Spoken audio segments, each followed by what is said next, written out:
Hello everyone, good afternoon, नमस्कार आप सभी का हमारे यूट्यूब चैनल पर बहुत बहुत स्वागत है। मैं हूं प्रियंका, आपकी हिंदी विषय की अध्यापिका, और आज के इस वीडियो में मैं टीआरई 4 से संबंधित आप लोगों के लिए एक महत्वपूर्ण जानकारी लेकर आई हूं।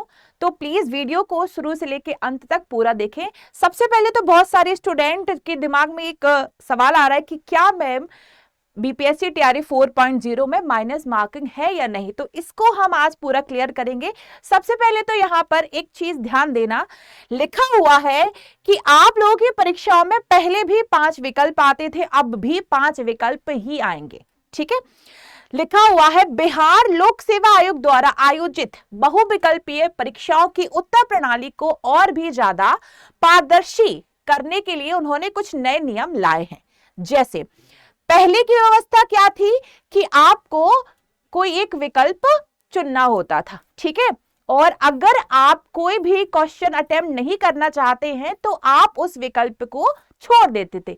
लेकिन अब जो नई व्यवस्था है वो ये कह रही है कि यदि आप किसी भी क्वेश्चन का आंसर नहीं देना चाहते हैं तो वहां पर आपको एक 5वां विकल्प रहेगा, डू नॉट अटेम्प्ट, उस पर आपको जरूर क्लिक करना है। मान लीजिए आपसे परीक्षा में कोई कठिन प्रश्न पूछा गया और आपसे वो उत्तर नहीं बन रहा और आपने सोचा कि मैं इस प्रश्न को ऐसे ही छोड़ देता हूं, तो अब आपको ऐसे ही प्रश्न को नहीं छोड़ना है। उस प्रश्न का जो 5वां विकल्प होगा उसमें लिखा होगा डू नॉट अटेम्प्ट, आपको उसको टिक करना है।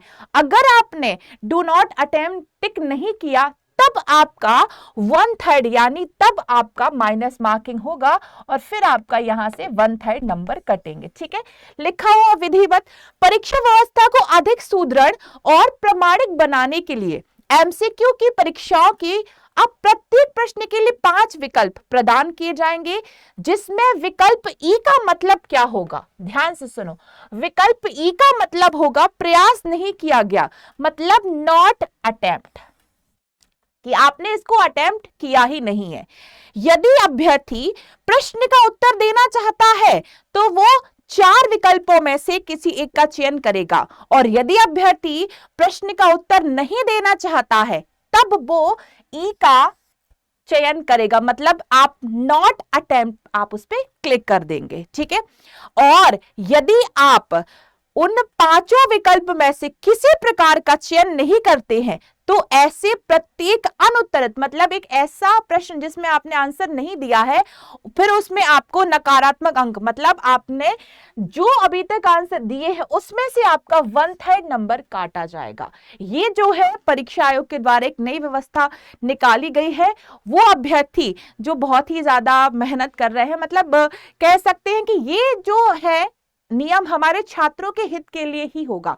तो याद रखिए, जितने भी स्टूडेंट हैं, यदि आप किसी भी प्रश्न का उत्तर नहीं दे रहे हैं तो आप नॉट अटेम्प्ट पे क्लिक जरूर करें। अगर आप ऐसा नहीं करेंगे तब आपके सही उत्तर में से मार्क्स काटे जाएंगे। और भी इसी प्रकार की जानकारी के लिए जुड़े रहिए हमारे चैनल के साथ। धन्यवाद।